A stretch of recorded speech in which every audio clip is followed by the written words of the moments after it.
Yes Marathi news चॅनलचा वर्धापन दिन आहे.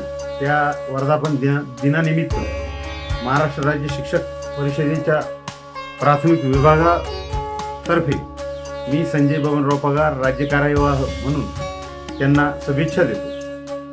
शिक्षकांच्या विविध प्रश्नांना अगदी निष्प्रभपणे मांडून त्या प्रश्नांना वाचा फोडण्याचं काम यस मराठी करीत असतो आणि म्हणून या शिक्षकांचा प्रश्न मांडणाऱ्या चॅनलला सर्व महाराष्ट्रातील तमाम शिक्षकांच्या वतीने मी शुभेच्छा देतो. यस मराठीचे नाव संपूर्ण भारतभर उंचावत जावो अशा त्यांना शुभेच्छा देतो. जय हिंद, जय महाराष्ट्र, जय परिषद.